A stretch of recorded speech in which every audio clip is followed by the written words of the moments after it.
अस्सलाम वालेकुम, मेरा नाम डॉक्टर अवैस अनवर है और सेकेंड ईयर बायोलॉजी के अंदर हम चैप्टर नंबर 3 डिस्कस कर रहे हैं। हमने जिस टॉपिक की बात करनी है उसका नाम है प्लांट हार्मोन्स। ये कुछ केमिकल मैसेंजर्स होते हैं प्लांट्स के अंदर जिन्हें फाइटो हार्मोन्स भी कहते हैं। फाइटो का मतलब प्लांट होता है और हार्मोन्स केमिकल मैसेंजर्स को कहते हैं। इससे पहले प्लांट हार्मोन से पहले एक छोटा सा टॉपिक रह गया था पिछली वीडियो का, ये कवर कर लेते हैं। ये है डिफेंस अगेंस्ट पैथोजन। देखिए भाई, जिस तरह से एनिमल की बॉडी जो है वो हर वक्त एक्सपोज्ड होती है to different viruses, different bacteria, different fungi, ये सारे पैथोजेंस हैं जो डिजीज़ कॉज करने वाले हैं। तो जिस तरह एनिमल को खतरा होता है इनसे, उसी तरह प्लांट्स जो है वो भी लिविंग ऑर्गेनिज्म है, उन पर भी वायरसेस, बैक्टीरिया और फंजाई जो है वो अटैक करते हैं। तो उनको भी हमेशा खतरा होता है इन ऑर्गेनिज्म से। अच्छा, हमारे पास तो इम्यून सिस्टम मौजूद होता है, प्लांट्स के पास इस तरह का कोई इम्यून सिस्टम मौजूद नहीं होता। तो हमारे इम्यून सिस्टम के अंदर भी, हमारी प्रोटेक्शन के अंदर भी सबसे पहली चीज़ जो होती है वो हमारी स्किन होती है। बिल्कुल इसी तरह प्लांट्स के अंदर भी जो सबसे पहला डिफेंस है, फर्स्ट लाइन ऑफ डिफेंस जो है वो उनकी आउटर लेयर होती है, जिसे हम कहते हैं एपिडर्मिस। जिस तरह स्किन के ज़रिए, जहाँ पर भी स्किन आपकी सलामत होती है वहाँ से कोई माइक्रो ऑर्गेनिज्म एंटर नहीं कर सकता बॉडी के अंदर, बिल्कुल उसी तरह प्लांट जहाँ जहाँ से सलामत है, प्लांट की जो लेयर है जहाँ जहाँ से पूरी है, सलामत है, वहाँ से कोई माइक्रो ऑर्गेनिज्म एंटर नहीं हो सकता।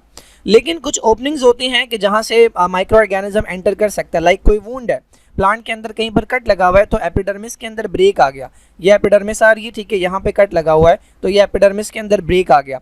सिमिलरली जो स्टोमेटा होते हैं, जो कि नेचुरल ओपनिंग्स हैं, लीव्स के अंदर स्टोमेटा होते हैं जहाँ से गैस एक्सचेंज होता है या वेपर्स बाहर आते हैं, तो ये भी एक ओपनिंग है, यहाँ से माइक्रो ऑर्गेनिज्म एंटर हो सकते हैं।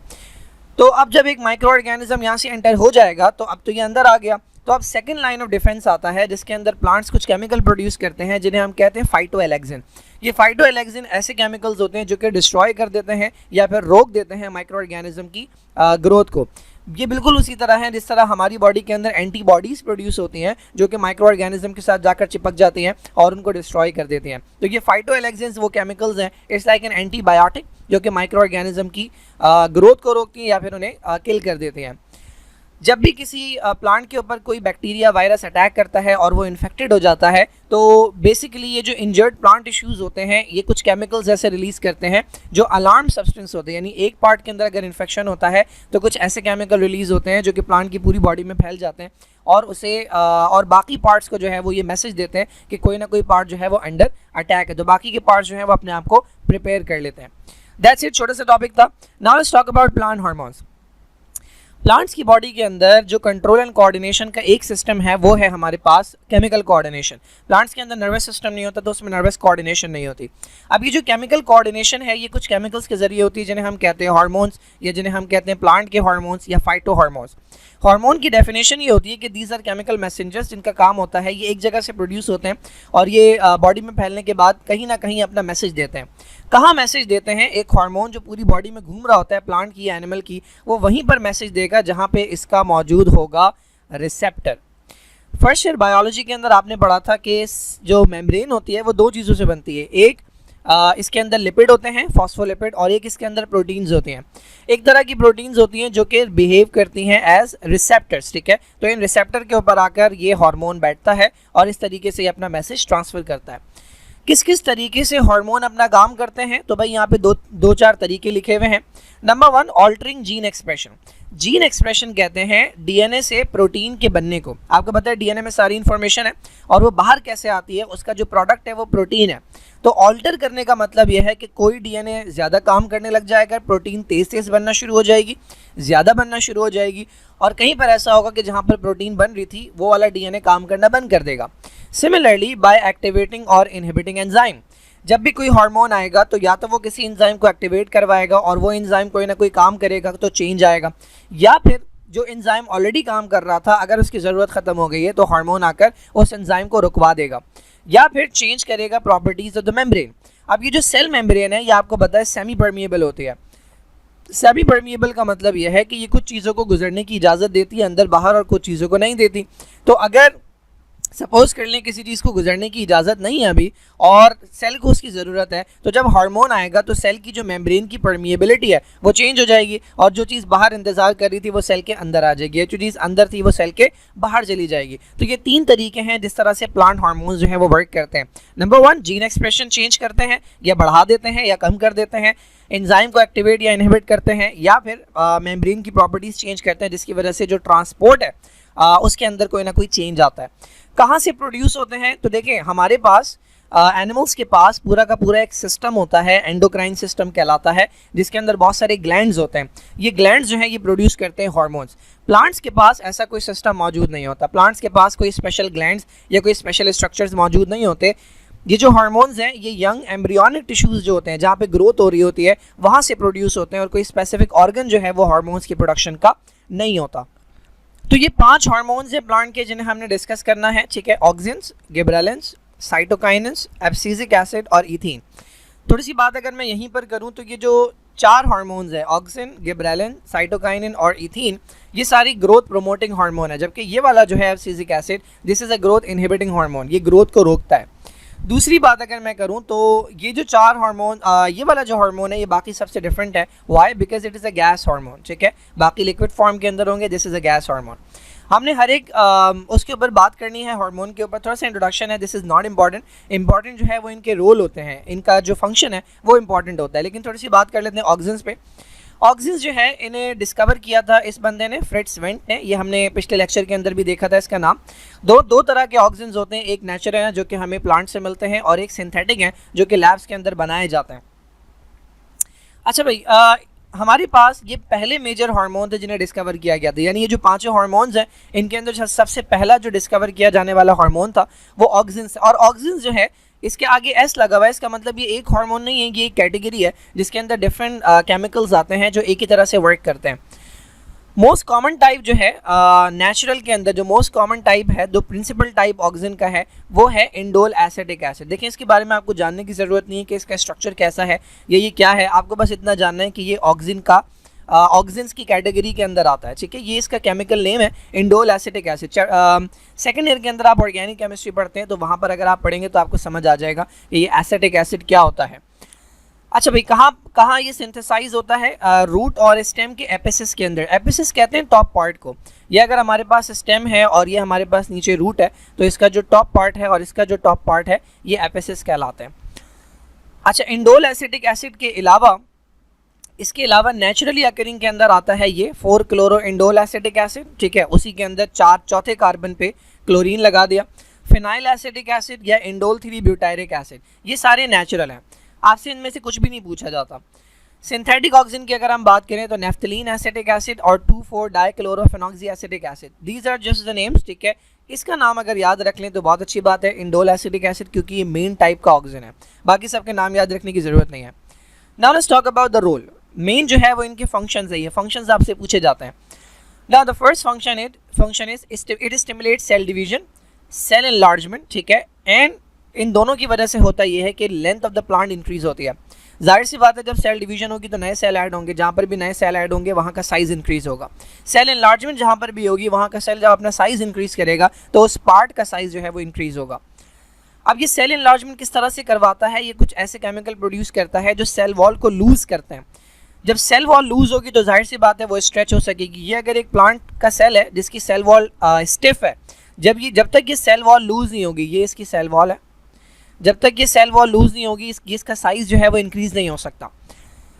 अच्छा, अब ऑक्सिन जो है ये सेल एनलार्जमेंट करवा तो रहा है, लेकिन अगर इसके साथ साथ गिबरेलिन मौजूद हो, गिबरेलिन ये दूसरी तरह के हार्मोन है, तो ये इफेक्ट बहुत ज़्यादा स्ट्रॉन्गर होता है। इसका मतलब ये है कि बहुत तेज़ी से सेल एनलार्जमेंट हो सकेगी या बहुत अच्छे से सेल एनलार्जमेंट हो सकेगी अगर ये दोनों मिलके काम करें।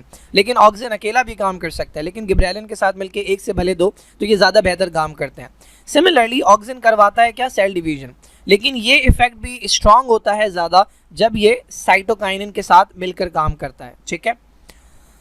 अच्छा भाई, इसके अलावा अगर ऑक्सिन का जितना भी अमाउंट है वो साइटोकाइनिन के बराबर हो जाए तो एक तरह के टिश्यूज जनरेट होते हैं जिन्हें हम कहते हैं जाइलम टिश्यू। सेकंड चैप्टर के अंदर आपने पढ़ा था कि सेकेंडरी ग्रोथ होती है, सेकेंडरी ग्रोथ के अंदर नए जाइलम बनते हैं और नए फ्लोएम बनते हैं। तो नए जाइलम कब बनेंगे? जब प्लांट के अंदर ऑक्सिन की कॉन्सेंट्रेशन किसके बराबर हो जाए? साइटोकाइनिन की कॉन्सेंट्रेशन के।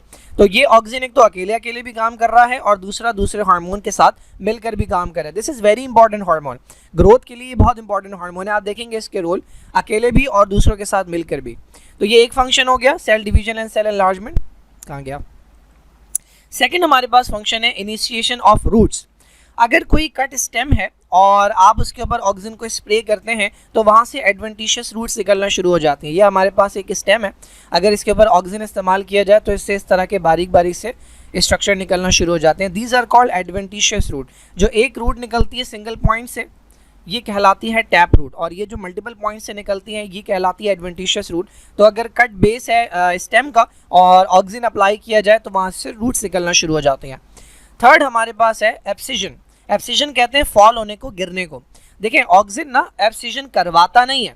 ये हमारे पास एक स्टेम है, इसके साथ ये हमारे पास कोई लगा हुआ है फ्रूट, ठीक है, ये अजीब सा फ्रूट लगा हुआ है। जब तक ऑक्सीजन प्रोड्यूस होता रहेगा तब तक ये फ्रूट अटका रहेगा यहाँ पे, ये गिरेगा नहीं। जिस वक्त ऑक्सीजन की कॉन्सेंट्रेशन कम हो जाएगी तो आप देखेंगे कि ये जो अटैच है this is known as petiole. ये जो स्टॉक है दिस इज कॉल्ड पेटियोल। इसके ऊपर ना एक लेयर आना शुरू हो जाएगी, ये लेयर कहलाती है एब्सिजिक लेयर, और इसकी वजह से यहाँ से वीक हो जाएगा। तो जैसी हवा चलेगी या झटका लगेगा ये फ्रूट जो है ये गिर जाएगा। तो ऑक्सीजन जो है ये इसकी जब तक प्रोडक्शन होती रहती है तब तक एब्सिजन नहीं होती। यानी ये एब्सिजन को क्या करता है, ये एब्सिजन को प्रिवेंट करता है, ये रोकता है फॉल को, लीव्स के फॉल को या फ्रूट के फॉल को जो है ये प्रिवेंट करता है। फॉल कब होगा, एब्सिजन कब होगा, जब ऑक्सीजन की जो प्रोडक्शन है वो कम हो जाएगी या उसकी जो क्वांटिटी है वो कम हो जाएगी। फोर्थ जो हमारे पास इसका रोल है वो है ग्रोथ ऑफ फ्रूट। फ्रूट्स के अंदर जो यंग एम्ब्रियो होता है बेसिकली ये कुछ प्लांट्स के अंदर जो है ये ग्रोथ करवाता है फ्रूट की। होता क्या है, फ्रूट कैसे बनता है आपको पता है कि जो सीड है ओवरी होती है और ओव्यूल होता है। ये हमारे पास कार्पेल है, थोड़ा अजीब सा कार्पेल बन गया। ये हमारे पास कार्पेल है, इसके अंदर ये स्टिग्मा होता है, फिर ये नेक होती है स्टाइल, और ये ओवरी होती है, और ओवरी के अंदर ओव्यूल होते हैं। ये ओव्यूल आगे जाके कन्वर्ट हो जाता है सीड के अंदर, और ओवरी आगे जाके कन्वर्ट हो जाती है फ्रूट के अंदर। तो जब सीड बन जाएगा तो होगा क्या, इस सीड के अंदर एम्ब्रियो होता है, ये एम्ब्रियो रिलीज करेगा ऑक्सीजन, और इस ऑक्सीजन की वजह से क्या होगा, ये जो ओवरी है ये कन्वर्ट होती है फ्रूट के अंदर। तो बेसिकली ये ग्रोथ ऑफ फ्रूट करवाता है प्लांट्स के अंदर। नेक्स्ट है हमारे पास पार्थेनोकार्पी। पार्थेनोकार्पी एक ऐसा प्रोसेस है जिसके अंदर फ्रूट फॉर्मेशन हो जाती है विदाउट सीड। यानी नॉर्मली क्या होता है, इसको मैं सही से बना ही दूँ, नॉर्मली क्या होता है, ये हमारे पास कार्पेल है, इसके अंदर ये स्टिग्मा है, अल्लाह, ये स्टाइल है हमारे पास, और ये ओवरी है, और ओवरी के अंदर ओव्यूल है, ठीक है।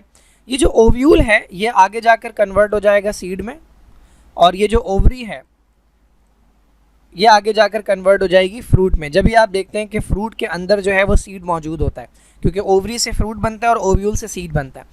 तो नॉर्मली पहले सीड बनता है, फिर यहाँ से मैसेज रिलीज होता है, और तब जाके ओवरी कन्वर्ट होती है किसमें, फ्रूट के अंदर। कुछ प्लांट्स के अंदर ऐसा होता है कि सीड नहीं बनता और डायरेक्टली मैसेज चला जाता है ओवरी के पास, और ओवरी कन्वर्ट हो जाती है फ्रूट के अंदर। तो ये मैसेज जो गया है ये बेसिकली ऑक्सीजन है। ऑक्सीजन अगर प्रोड्यूस हो जाए तो ओवरी जो है वो बिना सीड के कन्वर्ट हो जाती है फ्रूट में। ये प्रोसेस कहलाता है पार्थेनोकार्पी, और ये फ्रूट्स कहलाते हैं parthenocarpic fruit. Most common example जो है वो बनाना है, पाइनएप्पल है, ऑरेंज की कुछ वैरायटीज़ हैं, और ग्रेप्स की कुछ वैरायटीज़ है कि जिनके अंदर सीड नहीं होता। तो this is known as parthenocarpy, और इसके लिए ऑक्सीजन भी इंपॉर्टेंट है, और इसके लिए अगला हार्मोन है जिसका नाम है गिबरेलिन, ये भी इंपॉर्टेंट है।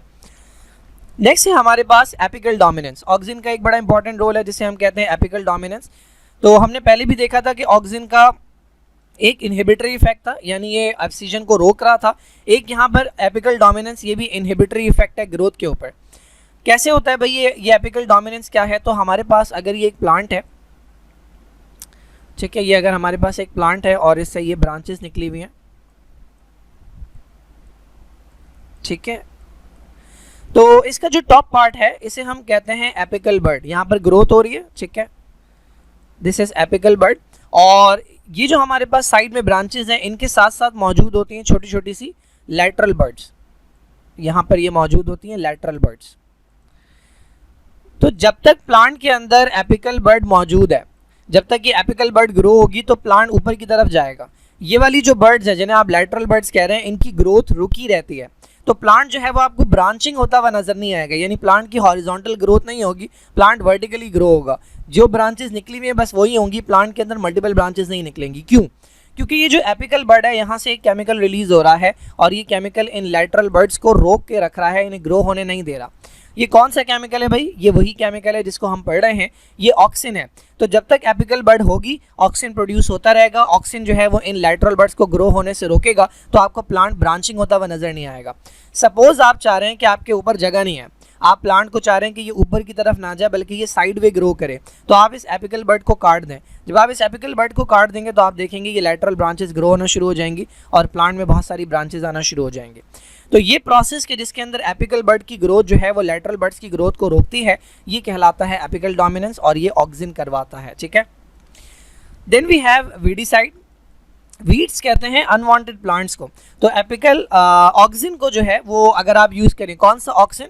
Synthetic auxin two four dihydroxy dichlorophenoxy acetic acid जो है, इसको अगर आप यूज़ करें वीड्स के ऊपर तो वो वीड्स मर जाती हैं। अनवांटेड प्लांट्स जो ग्रो हो जाते हैं, आपने गमलों के अंदर भी देखा होगा, जो प्लांट आपने लगाया उसके अलावा कोई और प्लांट ग्रो कर जाता है। लॉन के अंदर होता है, जहाँ पर क्रॉप्स लगाते हैं, फसलों के अंदर भी ऐसा होता है, तो वहाँ पर अगर ये ऑक्सिन इस्तेमाल किया जाए, सिंथेटिक ऑक्सिन, तो ये वीड्स मर जाते हैं। The last one is flowering. बहुत माइनर रोल है बट स्टिल ऑक्सिन जो है वो इनिशिएट करवाता है फ्लावरिंग। इसके अलावा यानी फूल प्रोड्यूस करवाता है। इसके अलावा ये डिले करवाता है सेनेसेंस ऑफ फ्लावर्स।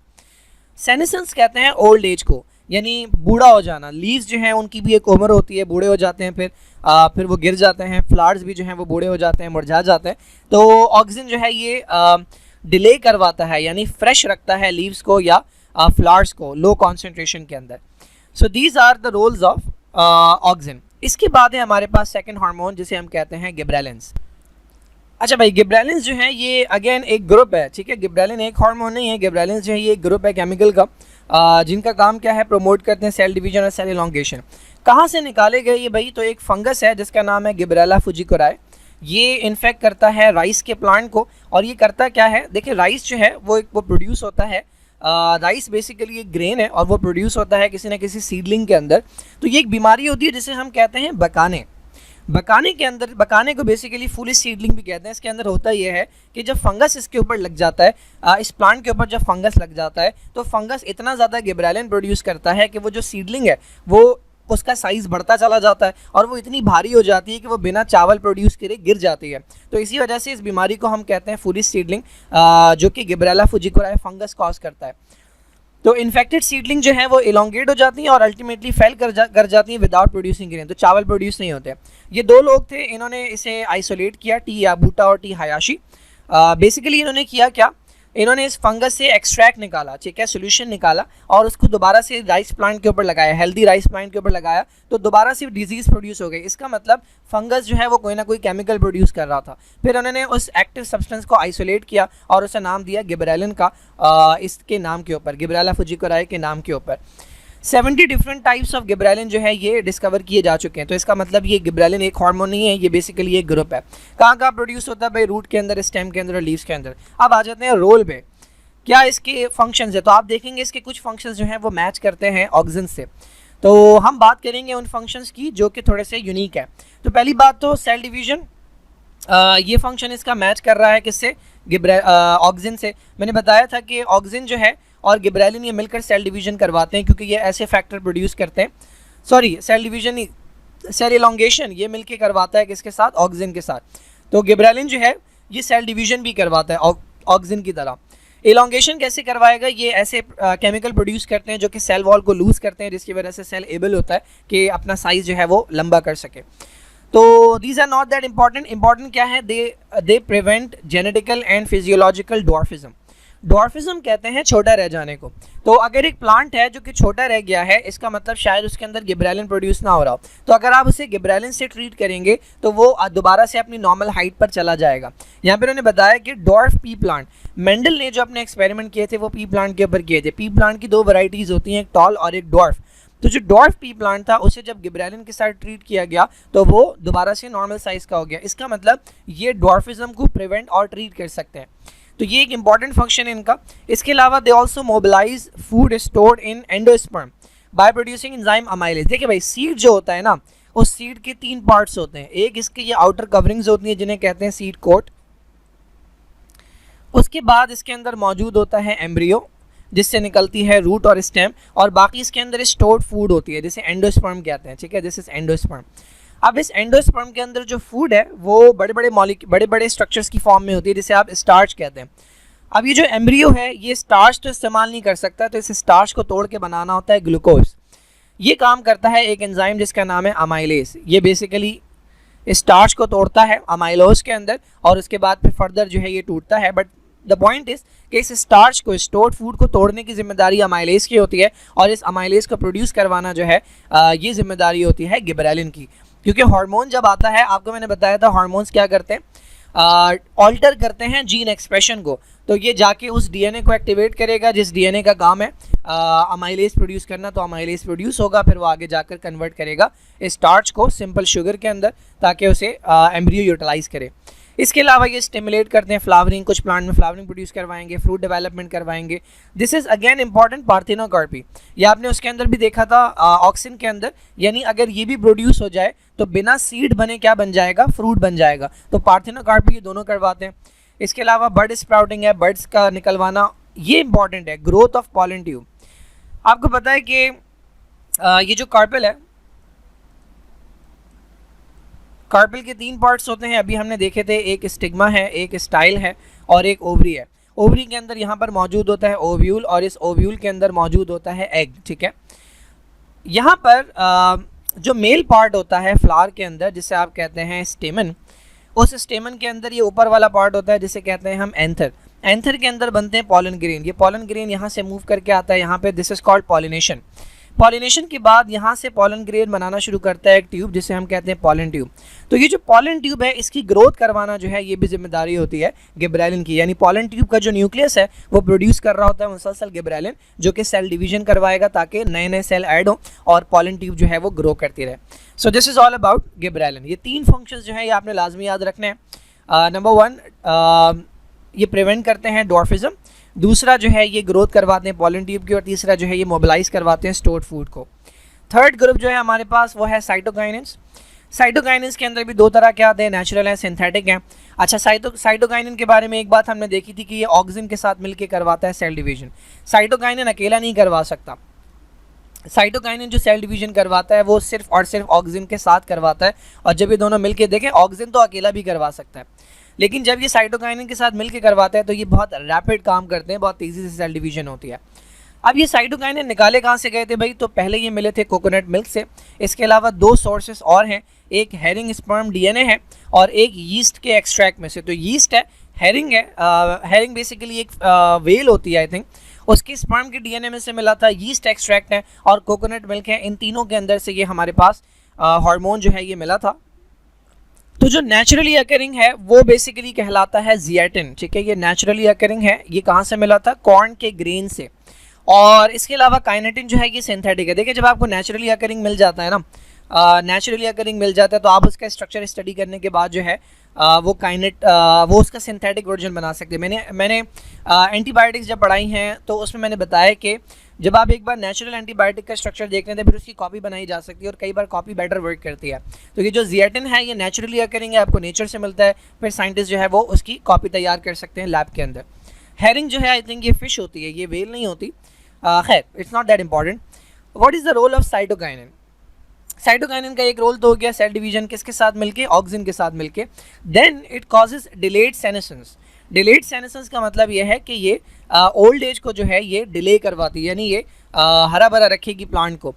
इन्होंने बड़ी इंपॉर्टेंट एग्जांपल भी दी है कि अगर एक डिटैच लीव है, एक लीव जो है जो कि प्लांट से अलग हो गया, तो जाहिर सी बात है वो अपना कलर लूज़ करेगा, ठीक है, उसका क्लोरोफिल ख़त्म हो जाएगा। तो अगर आप उसके ऊपर अप्लाई करें साइटोकाइनिन तो वो दोबारा से क्लोरोफिल जो है उसका दोबारा से प्रोड्यूस हो जाएगा या वो डीकलराइज होने से बच जाएगा। तो ये बड़ी इंपॉर्टेंट बात है कि ये सेनेसेंस को डिले करता है, यानी लीव्स को या प्लांट को जो है ये ओल्ड एज से बचाता है। इसके अलावा ये ब्रेक करवाता है सीड डोरमेंसी। डोरमेंसी कहते हैं स्लीपिंग पीरियड को।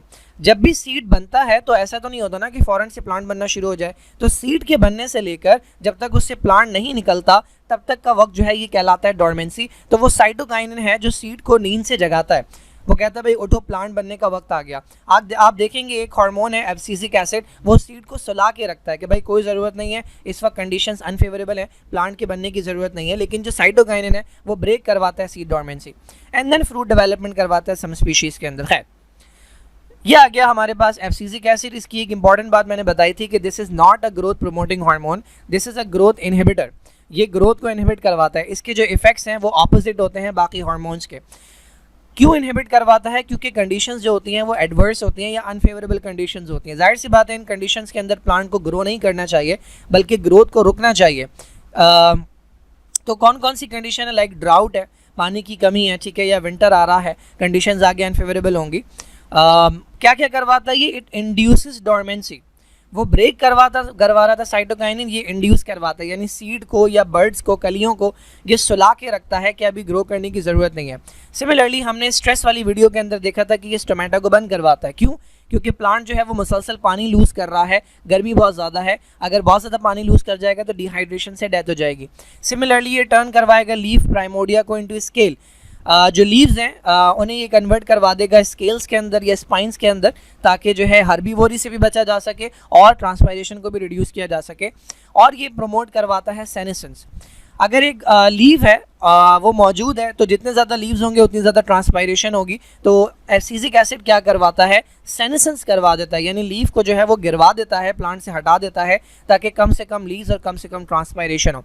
तो इसके जो इफेक्ट्स हैं वो ग्रोथ इनहिबिटरी इफेक्ट है। ये ग्रोथ को रोकता है क्योंकि कंडीशंस इस वक्त फेवरेबल नहीं है। The last hormone is ethene. Ethene के बारे में एक इंपॉर्टेंट बात मैंने बताई थी कि this is a gas hormone. इसका बड़ा इंपॉर्टेंट फंक्शन जो है वो ये है कि ये राइपनिंग करवाता है फ्रूट की, यानी फ्रूट को, फलों को पकाने की तरफ लेके जाता है, फाइनल स्टेजेस की तरफ लेके जाता है। ऐसा कैसे होता है? देखिए भाई, आपको पता है कच्चा फल जो होता है वो ग्रीनिश होता है और एक पक्का फल जो होता है उसका अपना एक प्रॉपर कलर होता है। तो ये कलर कैसे आता है? इसके अंदर ईथीन का बड़ा इंपॉर्टेंट रोल है। जब तक जो फल है वो कच्चा होता है तो उसके अंदर क्लोरोफिल बहुत ज़्यादा होता है, क्लोरोप्लास्ट होता है, क्लोरोफिल होता है, जिसकी वजह से आपको दूसरे कलर नज़र नहीं आते। ये दूसरे कलर जो हैं, रेड एंड येलो कलर, जो भी कलर है फ्रूट का, वो मौजूद है, लेकिन चूंकि उसकी क्वांटिटी कम है तो वो नज़र नहीं आ रहे होते। तो बेसिकली ये जो ईथीन है ये क्या करता है? ये हमारे पास सेल है, इस सेल के अंदर सपोज कर लें ये क्लोरोप्लास्ट है, इसके अंदर ग्रीन कलर मौजूद है, ठीक है, इसको मैं ग्रीन ही बना देता हूँ। तो ये हमारे पास क्लोरोप्लास्ट है, इसके अंदर ग्रीन कलर मौजूद है, क्लोरोफिल मौजूद है, ठीक है, जिसकी वजह से ये आपको पूरा का पूरा ग्रीन नज़र आ रहा है। और ये हमारे पास एक अदद एंजाइम है जिसके अंदर ये एबिलिटी है कि ये इसे डिस्ट्रॉय कर सकता है, ठीक है, क्लोरोप्लास्ट को डिस्ट्रॉय कर सकता है। अब ये एंजाइम जो है ये इस वक्त सेल के बाहर हैं। क्यों? क्योंकि ये जो सेल की मेम्ब्रेन है ये इन्हें गुजरने की इजाज़त नहीं दे रही। तो जैसे ही ईथीन आएगा, ईथीन क्या करेगा? इसकी सेल की परमिएबिलिटी जो है, मेम्ब्रेन की परमिएबिलिटी चेंज करवाएगा। सपोज कर लें इसके अंदर इसने दरवाज़ा बना दिया, अब इस दरवाजे के ज़रिए ये एंजाइम अंदर आएगा और इसके टुकड़े टुकड़े कर देगा क्लोरोप्लास्ट के। जब क्लोरोप्लास्ट ख़त्म हो जाएगा, क्लोरोफिल ख़त्म हो जाएगा, तो जो बाकी कलर्स हैं वो नज़र आने लगेंगे। तो जिस फ्रूट के अंदर जो कलर होता है ज़्यादा वो उसका कलर बन जाता है, तो आपको रेड, येलो या जो भी कलर फ्रूट का है वो नज़र आने लगेगा। सो ये हम कहते हैं फ्रूट राइपनिंग। तो फ्रूट राइपनिंग जो है ये ईथीन का बहुत इंपॉर्टेंट मेजर रोल है। इसके अलावा और क्या रोल है भाई इसके? तो ये लीफ एब्सिशन करवाता है, यानी ये भी गिरवाता है लीव्स वगैरह को। इसके अलावा ये ब्रेक करवाता है सीड डॉर्मेंसी और बर्ड्स की डॉर्मेंसी, यानी ये भी नींद से जगाता है। तो साइटोकाइनिन भी नींद से जगा रहा है और जो ईथीन है वो भी नींद से जगा रहा है। इसका मतलब यह है जब कंडीशंस अनफेवरेबल है तो एब्सिसिक एसिड सुला के रखेगा, और जब दोबारा से कंडीशंस फेवरेबल होंगी तो एब्सिसिक एसिड का अमाउंट कम हो जाएगा, साइटोकाइनिन और ईथीन आएंगे और ब्रेक करवाएंगे सीड की डॉर्मेंसी को या बर्ड की डॉर्मेंसी को। इसके अलावा ये इनिशिएट करवाता है फ्लावरिंग। कुछ प्लांट्स के अंदर लाइक पाइनएप्पल के अंदर फ्लावरिंग जो हो रही है वो ईथीन करवा रहा है। That's it. ये कुछ रोल थे हमारे पास प्लांट के हार्मोन्स के। आई होप ये समझ आया होगा। इतना आसान सा है ये, इसमें मेरे ख्याल में कुछ समझने वाली बात थी नहीं, बस पढ़ने वाली बातें थी। खैर,